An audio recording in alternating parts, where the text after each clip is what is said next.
राजस्थान में आपके साथ मैं अंजलि झा। खबरों की ओर रुख करेंगे, लेकिन उससे पहले नजर डालते हैं हेडलाइंस पर। नेताजी सुभाष चंद्र बोस की 125वीं जयंती आज। कांग्रेस ने मनाई नेताजी की जयंती। कांग्रेसी कार्यकर्ताओं में दिखा उत्साह। रामगढ़ पचवाड़ा में पीड़ित परिवार से मिले मंत्री। हर संभव मदद का दिया भरोसा। नीलामी पर सरकार ने लगाया रोक। तीसरी लहर का दूसरा वीकेंड कर्फ्यू आज। कोरोना को लेकर के प्रशासन अलर्ट। लालसोट में प्रशासन ने चलाया चेकिंग अभियान। कलेक्ट्रेट पर किसानों का प्रदर्शन। कर्ज माफी की मांग को लेकर के किया प्रदर्शन। कलेक्ट्रेट के नाम एसडीएम को सौंपा ज्ञापन। रामगढ़ दोहली गांव से व्यक्ति का अपहरण। अपराधियों ने मांगी फिरौती। रिहाई के बदले मांगी 2 लाख।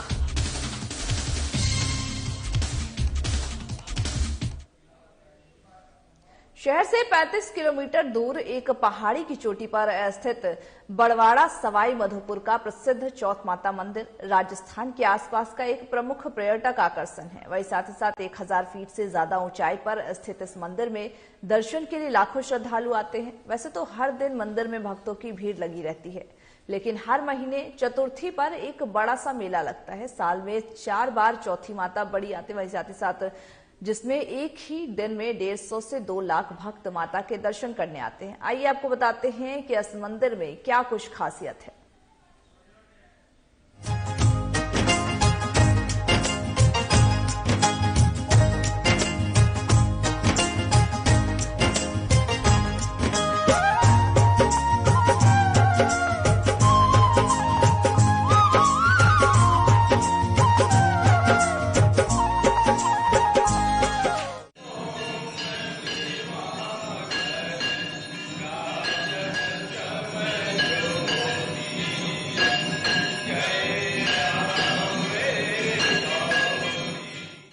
मंदिर में हर साल माघ माह में भी मेला लगता है। इस मेले में करीब 7 दिनों में 10 लाख से भी ज्यादा श्रद्धालु माता के दर्शन के लिए आते हैं। यह भव्य मंदिर सुंदर हरे वातावरण और घास के मैदान के बीच स्थित है।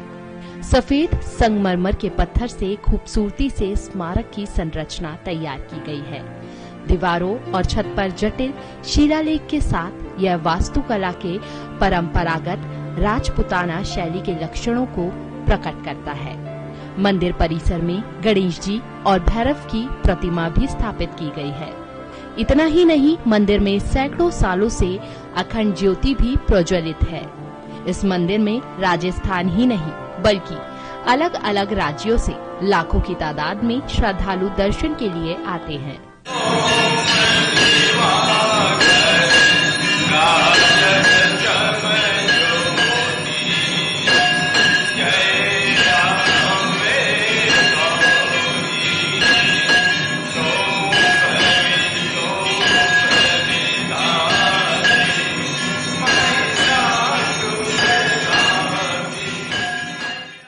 इतिहास में इस तरह का वर्णन है कि पहले ये प्रतिमा चोरों के अंदर थी, उसके बाद पचाला के अंदर स्थापित हुई।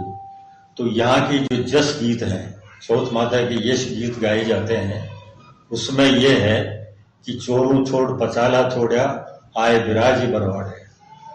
इस तरह के यश गीतों के अंदर है।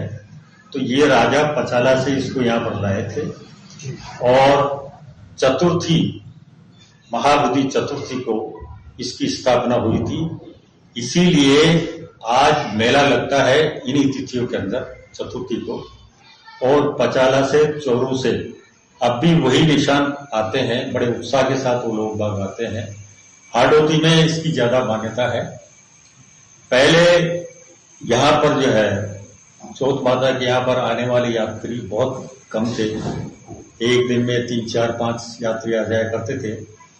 लेकिन जब 1997 में ट्रस्ट की स्थापना हुई, उसके बाद से इस चौथ माता का विकास हुआ।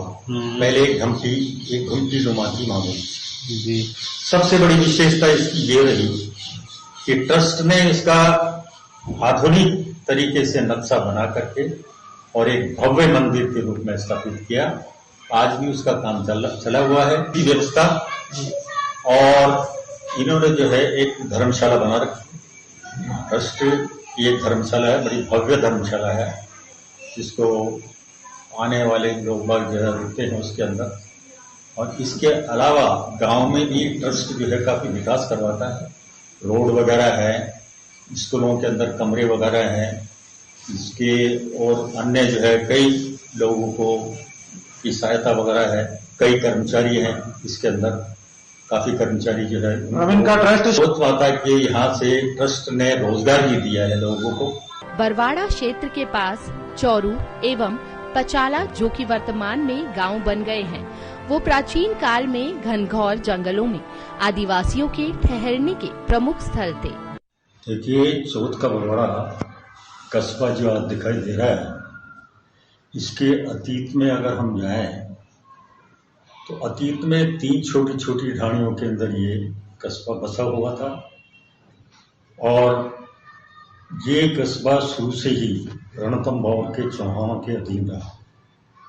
जब जब भी वहां पर जिसका शासन रहा, हमेशा उसके अधीन में ये रहा।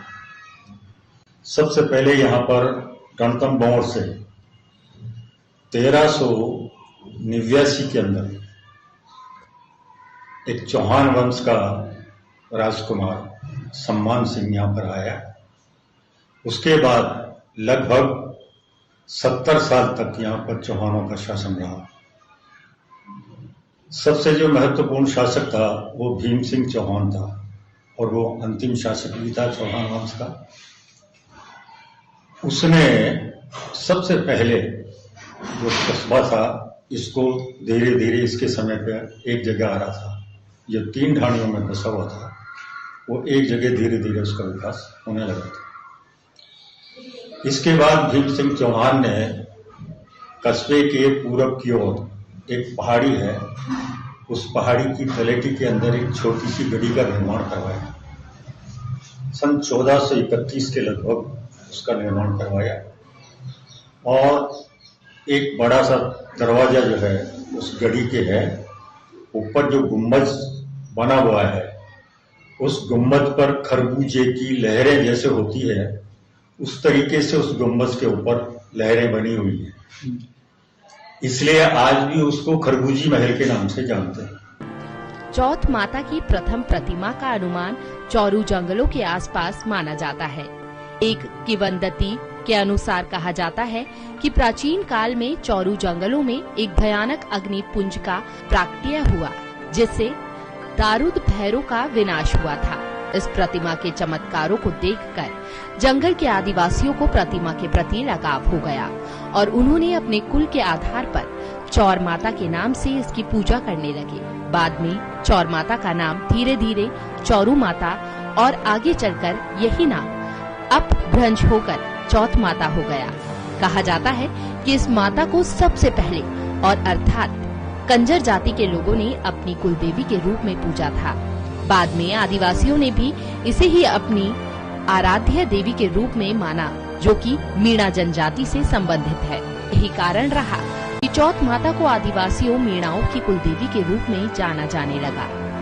सालों बाद माता की प्रतिमा चौरू के विकट जंगलों से अचानक विलुप्त हो गई, जिसका प्रमाण सही रूप से कहना बड़ा मुश्किल है।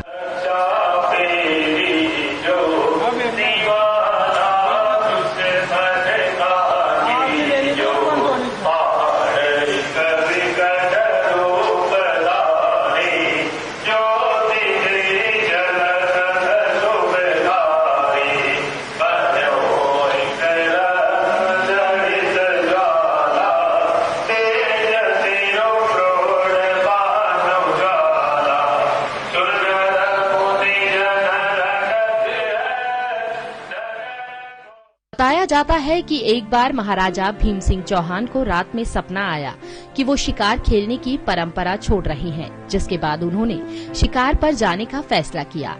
इसके बाद वो जब शिकार पर जाने लगे तो उनकी पत्नी रत्नावली ने उन्हें रोकने की कोशिश की। अब भीम सिंह ने कहा कि चौहान एक बार सवार होने के बाद शिकार करके ही नीचे उतरते हैं। इस प्रकार रानी की बात को अनसुनी करके भीम सिंह चौहान अपने सैनिकों के साथ जंगल में चल दिए। तभी अचानक उनकी नजर एक मृग पर पड़ी तो वो उसके पीछे चल दिए। रात हो गई और सैनिक भी उनसे भटक गए। मृग भी नजरों से ओझल हो गया। राजा को प्यास लगी। आसपास पानी नहीं मिला तो वह मूर्छित होकर गिर पड़े। तभी अचानक बारिश होने लगी। राजा को होश आया तो उन्होंने देखा कि उनके सामने वही प्रतिमा थी जो उन्हें स्वप्न में दिखाई दी थी। उसी दौरान उन्हें वहां एक बालिका अंधकार भरी रात में स्वयं सूर्य जैसी प्रकाश में नजर आई।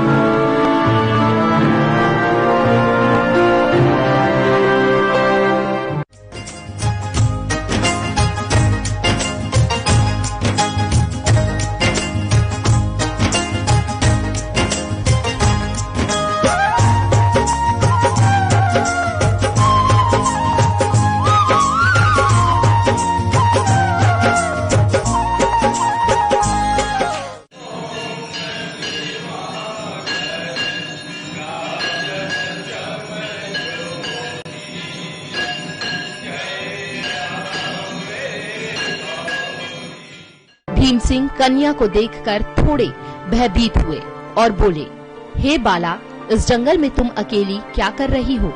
तुम्हारे माँ बाप कहाँ पर हैं? राजा की बात सुनकर कन्या हंसने लगी और बोली, हे राजन, यह बताओ कि तुम्हारी प्यास बुझी या नहीं। इतना कहकर भगवती अपने असली रूप में आ गई। इतना होते ही राजा देवी के चरणों में गिर पड़ा और माता से राज्य में निवास करने का वरदान मांगा। तब माता ने कहा कि वह उसके राज्य में रहेगी।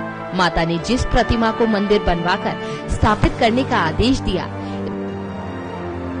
1451 में आदिशक्ति चौथ भवानी की बरवाड़ा में पहाड़ की चोटी पर माघ कृष्ण चतुर्थी को विधि विधान से स्थापित किया गया।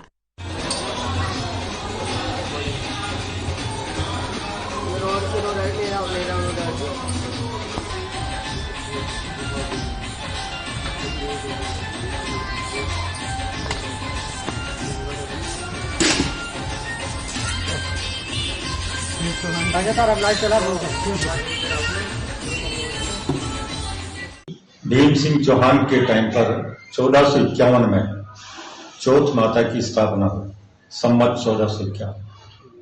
तब से यहाँ चौथ माता की पूजा होती है। तब से यह प्रसिद्ध मंदिर आज भी सवाई माधोपुर जिले में विराजमान है। आपको ये भी बता दें कि करवा चौथ के व्रत में चौथ माता की पूजा की जाती है। दरअसल चौथ माता भगवान शिव की पत्नी पार्वती का ही रूप है। चौथ माता का मंदिर राजस्थान के माधोपुर के पहाड़ की एक चोटी पर स्थित है, जिसकी स्थापना 1451 ईस्वी में राजा भीम ने की थी, जो राजस्थान के प्राचीन मंदिरों में से एक है। सबसे खास बात यह है कि करवा चौथ के दिन लोग 700 सीढ़ियां चढ़कर चौथ माता के इस मंदिर में उनके दर्शन के लिए आते हैं। भक्तों में माता को लेकर बड़ी आस्था है। देश विदेशों से भक्तगण माता के दर्शन के लिए यहाँ आते हैं और चौथ माता का आशीर्वाद लेकर जाते हैं। साधना प्लस न्यूज के लिए जयपुर से मनोज जोशी की रिपोर्ट।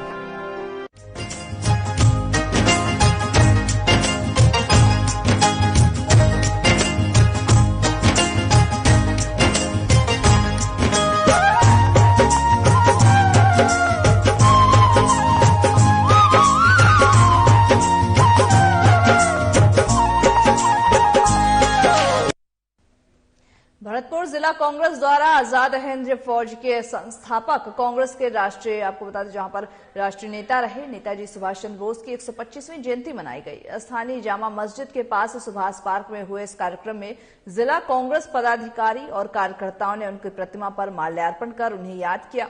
जिला कांग्रेस के वरिष्ठ उपाध्यक्ष चुन्नी कप्तान ने बताया है कि कोरोना गाइडलाइंस की पालन करते हुए आज कांग्रेस के कार्यकर्ताओं ने उन्हें याद किया है। उन्होंने बताया कि खून के बदले आजादी का नारा देने वाले नेताजी सुभाष चंद्र बोस का नाम भारतीय स्वतंत्रता संग्राम के इतिहास में सुनहरे अक्षरों में लिखा गया है। वहीं साथ ही आज नेताजी सुभाष चंद्र बोस की 125वीं जयंती है। उनका जन्म 23 जनवरी 1897 को उड़ीसा के कटक में एक संपन्न बांग्ला परिवार में हुआ था। सुभाष चंद्र बोस अपने देश के लिए हर हाल में आजादी चाहते थे।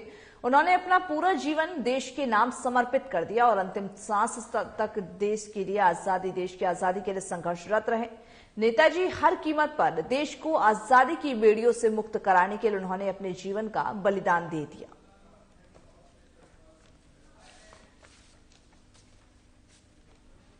नेताजी सुभाष चंद्र बोस की आज 125वीं जयंती पर जिला कांग्रेस कमेटी उन्हें याद करते हुए उन्हें नमन कर रही है। आज सारा राष्ट्र जिस आजाद हिंद फौज जो हिंदुस्तान और ब्रिटेन के सानिध्य में जो देश के अंदर थी, उस वक्त आजाद हिंद फौज का उन्होंने गठन करके और देश को आजादी दिलाने में एक महत्वपूर्ण भूमिका अदा करी। जब अंग्रेजों के लिए देश छोड़ो का आंदोलन के आह्वान किया गया गांधी जी द्वारा, उस वक्त सुभाष चंद्र बोस ने जो निर्णय दिया, उस निर्णय के तहत ही देश को आजादी मिलने में पूरा उनका योगदान रहा आजाद हिंद फौज के निर्माण में। और आजाद हिंद फौज ने जो ब्रिटिश सेना से एक सत्ता छीनने का प्रयास किया, उसके तहत वो धीरे धीरे यहाँ से भागने के लिए मजबूर हुए। आज हम उनको श्रद्धा सुमन अर्पित कर रहे हैं। प्रदेश कांग्रेस के कमेटी के आह्वान पे जिला कांग्रेस कमेटी को सूक्ष्म में ये कार्यक्रम करने की अनुमति मिली। उसकी हमने जिला प्रशासन, दोनों एडीएम प्रशासन व एडीएम शहर से प्रतीकात्मक ये कार्यक्रम की इजाजत लेके आज ये कार्यक्रम हमने किया। उपखंड मुख्यालय रामगढ़ पचवाड़ा में आज चिकित्सा और स्वास्थ्य मंत्री प्रसादी लाल मीणा ने खेत नीलामी को लेकर के पीड़ित परिवार से पीड़ित के घर जाकर के मुलाकात की। आपको बताते चले कि उन्होंने बताया है कि जो खेत नीलामी होती है उसी खेत पर उसकी नीलामी की जाती है और बंद कमरे के अंदर नीलामी नहीं की जाती है, और जो भी इस मामले में गठित हुआ है उसके खिलाफ और दोषियों के खिलाफ कार्रवाई भी की जाएगी। आपको बताते चले कि पूरा मामला जामुन वाली ढाणी निवासी काजोड़ मल का है, जहां जिसने अपनी आवश्यकता की पूर्ति के लिए बैंक में अपनी जमीन गिरवी रख करके कर्ज लिया था, लेकिन कर्ज समय पर नहीं चुका सका और इस बीच इसकी मौत हो गई। इसके बाद बेटे और साथ ही मां भी बैंक का कर्जा नहीं चुका पा रहे थे, जिसके नतीजे बैंक ने परिवार के पास मौजूद जमीन की नीलामी कर दी। पूरा मामला राज्य सरकार के संज्ञान में आने के बाद प्रशासन ने त्वरित इस पर कार्रवाई करने के बाद नीलामी को रुकवा दिया है। वही साथ ही साथ जमीन वापस लौटाने का भी आश्वासन दिया है। जो नीलामी होती है ना, वो डीएलसी से शुरू होती है और 4.25 लाख रुपए के लिए 15 बीघा को नीलाम करना भी एक तरह से गैर कानूनी है। 1 करोड़ की कीमत आज डीएलसी से, उसको नीलाम करना जब 4 लाख ही उसका कर्जा है तो ये तर्क संगत नहीं है। उसका और भी रास्ता निकल सकता था, पर भूमाफियाओं का हाथ होने के कारण, अधिकारियों की मिलीभगत के कारण ये सब कांड हुआ है। कैसे अधिकारियों के खिलाफ कार्रवाई होगी सर? निश्चित रूप से जांच करा के कार्रवाई करें। प्रदेश में लगातार बढ़ रहे कोरोना संक्रमण को देखते हुए वीकेंड कर्फ्यू लगाया गया है, जहां पर रविवार को तीसरी लहर के दूसरे वीकेंड कर्फ्यू के कारण ही बाजारों में दुकान बंद नजर आए और साथ ही साथ लोगों की आवाजाही भी नहीं होने से सड़कों पर सन्नाटा पसरा रहा। लालसोट कस्बे में इमरजेंसी और साथ ही जरूरी सेवाओं को छोड़कर के सब कुछ बंद किया गया था। कस्बे में सुबह से फल, सब्जी, मेडिकल, दूध, डेयरी और साथ ही पेट्रोल पंप ही खुले नजर आ रहे थे और किसी को शासन प्रशासन भी इसको लेकर के सख्त नजर आ रही थी। लालसोट थानाधिकारी अंकेश चौधरी के नेतृत्व में वीकेंड कर्फ्यू को लेकर के पुलिसकर्मी बाजारों में मुस्तैद नजर आए और साथ ही साथ पुलिस के जो जवान थे वो सभी जगह जगह पर गश्त करते हुए भी नजर आ रहे थे। बेवजह घूमने वाले लोगों से पुलिस पूछताछ कर रही थी और सख्ती बरत रही थी। आपको बताते चले कि सिर्फ इमरजेंसी लोगों की आवाजाही पर छूट थी और वीकेंड कर्फ्यू के कारण शहर की सड़कों जो थी उस पर सन्नाटा पसरा रहा।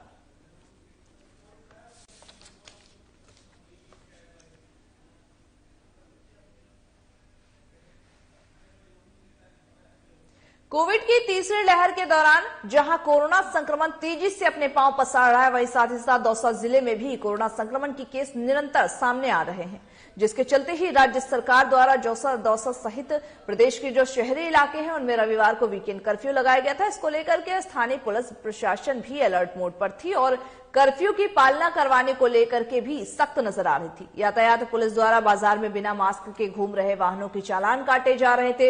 इस दौरान ही रविवार को दौसा शहर में आवश्यक सेवाओं को छोड़ करके बाजारें पूरी तरह से बंद नजर आई और स्थानीय व्यापारियों की ओर से भी बंदी कर सरकार और प्रशासन में सहयोग दिया। वही साथ ही कर्फ्यू के चलते ही दौसा शहर कोतवाल लाल सिंह यादव शुक्रवार की सुबह बाजार में निरीक्षण के लिए निकले थे। इस दौरान ही साधना प्लस से बातचीत में कोतवाल लाल सिंह यादव ने बताया है कि सेकेंड कर्फ्यू के चलते स्थानीय पुलिस पूरी तरह से अलर्ट मोड पर है।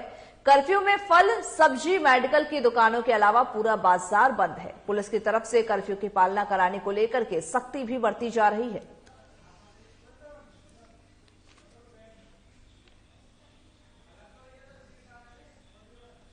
कोविड को लेकर जिला प्रशासन और पुलिस पूरी तरह से अलर्ट है, आप देख सकते हैं यहाँ पर।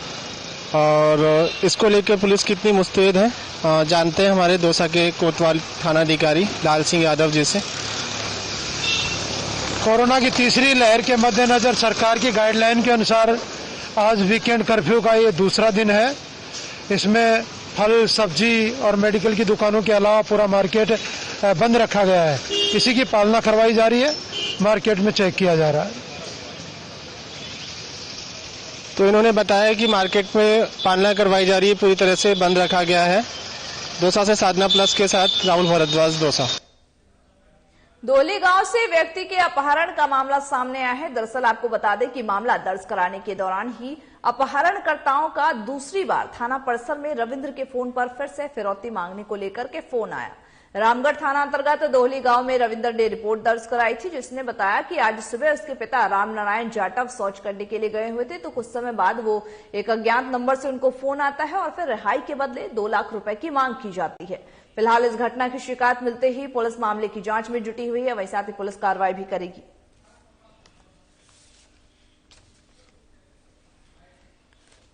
सुबह रामगढ़ थाने पे एक रिपोर्ट ये दी थी परिवादी ने कि उसके पिताजी को शौच करने के लिए जो गए थे सुबह बाहर और वो वापस नहीं लौटे। उसके बाद कोई अननोन नंबर से उनके पास कोई पिताजी का ही फोन आया कि भाई मुझे कोई लोग उठा के ले गए और पैसे की रकम मांग रहे हैं।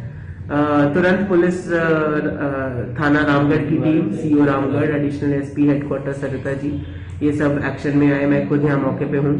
हमने परिवादियों के परिवार से सबसे बातचीत की है और जो व्यक्ति रामनारायण नाम का व्यक्ति जिसकी अपहरण करने की बात कही गई थी, वो व्यक्ति बिल्कुल सही सलामत हमने रिकवर कर लिया है। अभी उनका मेडिकल के लिए उनको हॉस्पिटल भेजा है, कहीं उनके कोई चोट या इस तरीके की चीज तो नहीं है और बाकी अनुसंधान और उनसे पूछताछ जारी है। करौली टोडा भी movement for education empowerment for masses ने संस्था के कार्यकर्ताओं द्वारा टोडा भीम क्षेत्र में जरूरतमंदों को सर्दी से बचाव के लिए कंबल और गर्म कपड़ों का वितरित किया है। वहीं साथ ही साथ आपको बता दें कि टोडा भीम कस्बे में संचालित सामाजिक संस्था movement for education empowerment for masses द्वारा माचड़ी मोड़ पर ये कर रहे हैं। गाड़ियां, लोहार और साथ ही जो क्षेत्र के गरीब असहाय लोग हैं उनको घर घर जाकर के सर्दी से बचाव के लिए लगभग 30 से ज्यादा लोगों को गर्म कपड़े और साथ ही साथ कंबल का वितरण किया गया है। संस्था द्वारा कंबल और गर्म कपड़ों का जो ये पाकर के गरीब असहाय लोगों को खुशी का ठिकाना नहीं था। आपको बताते चले कि मीम संस्था के द्वारा टोडा भीम और आसपास के क्षेत्र गली मोहल्लों में नेकी की दीवार से नाम के स्टॉल लगा करके गरीब असहाय लोगों को जो क्षेत्र में कड़ाके की सर्दी पड़ रही है उससे बचाव के लिए निःशुल्क गर्म कपड़ों का वितरित किया जा रहा है। और साथ ही साथ संस्था के जो प्रभारी है नादिर अली ने यह बताया है कि सर्दी शुरू होते ही हर साल की तरह इस साल भी गरीब और असहाय लोगों के बीच गर्म कपड़ों का वितरण किया गया है।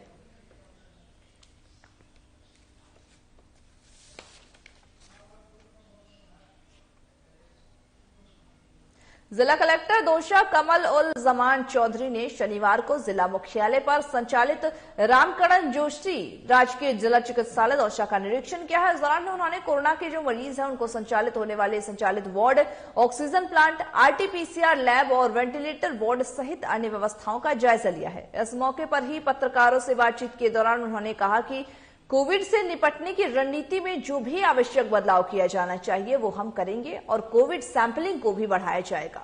वहीं साथ ही साथ उन्होंने कहा कि कोरोना की परिस्थितियों के देखते हुए ही उनके अनुसार ही आवश्यक कदम उठाए जाएंगे और कोविड वार्ड में आईसीयू बेड की संख्या बढ़ाने के लिए भी सरकार से आग्रह भी करेंगे।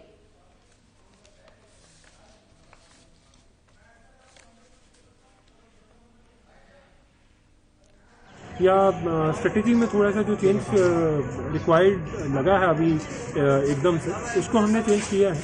कुछ और चीज़ें हैं आने वाले 2-3 दिन के अंदर देखेंगे जो तैयारी के हिसाब से, रिस्पांस के हिसाब से कि कोई भी पेशेंट हमारे पास आता है वो पेशेंट को कोई दिक्कत नहीं है, वो कैसे कंफर्टेबल रहे, सर्दी का मौसम है तो वो कैसे कंफर्टेबल रहे, उन सारी चीज़ों को देखते हुए जो भी रिक्वायर्ड तैयारियाँ हैं वो तैयारियाँ की जा रही हैं।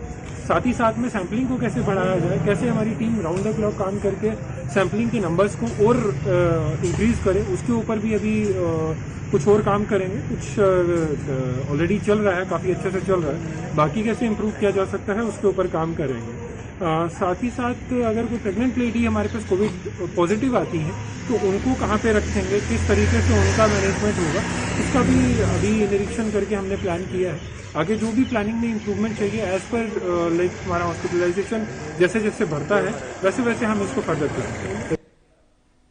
भारतीय किसान संघ के बैनर तले किसानों को कर्जा माफी को लेकर के और साथ ही साथ जो किसानों का कर्जा बकाया है उसको माफ करने और फसल खराबे की जो राशि का मुआवजा है उसको देने सहित विभिन्न मांगों को लेकर के दौसा जिला कलेक्ट्रेट पर प्रदर्शन कर शुक्रवार को जिला कलेक्टर के नाम एसडीएम संजय गोरा को ज्ञापन सौंपा गया है। ज्ञापन में किसानों ने बताया है कि राज्य की जो कांग्रेस सरकार है उन्होंने चुनावों में 10 दिन में कर्ज माफी का वादा किया था जो आज तक पूरा नहीं किया गया है, जिससे कि किसान आत्महत्या कर रहे हैं। वहीं किसानों का कहना यह भी है कि किसान की जो फसल थी उसका बीमा कराने के बाद भी फसल खराब होने पर उनका मुआवजा नहीं मिल रहा और साथ ही जो मुआवजा राशि वो उनको नहीं दी जा रही। साथ ही साथ उन्होंने कहा कि खराब मौसम की वजह से फसलों को काफी नुकसान भी पहुंच रहा है। सरकार गिरदावरी करवाकर मुआवजा राशि प्रदान करे। वहीं साथ ही साथ मांग की गई है कि जो भी उनके नुकसान हुआ है उसको लेकर के उस पर मुआवजा प्रदान करे।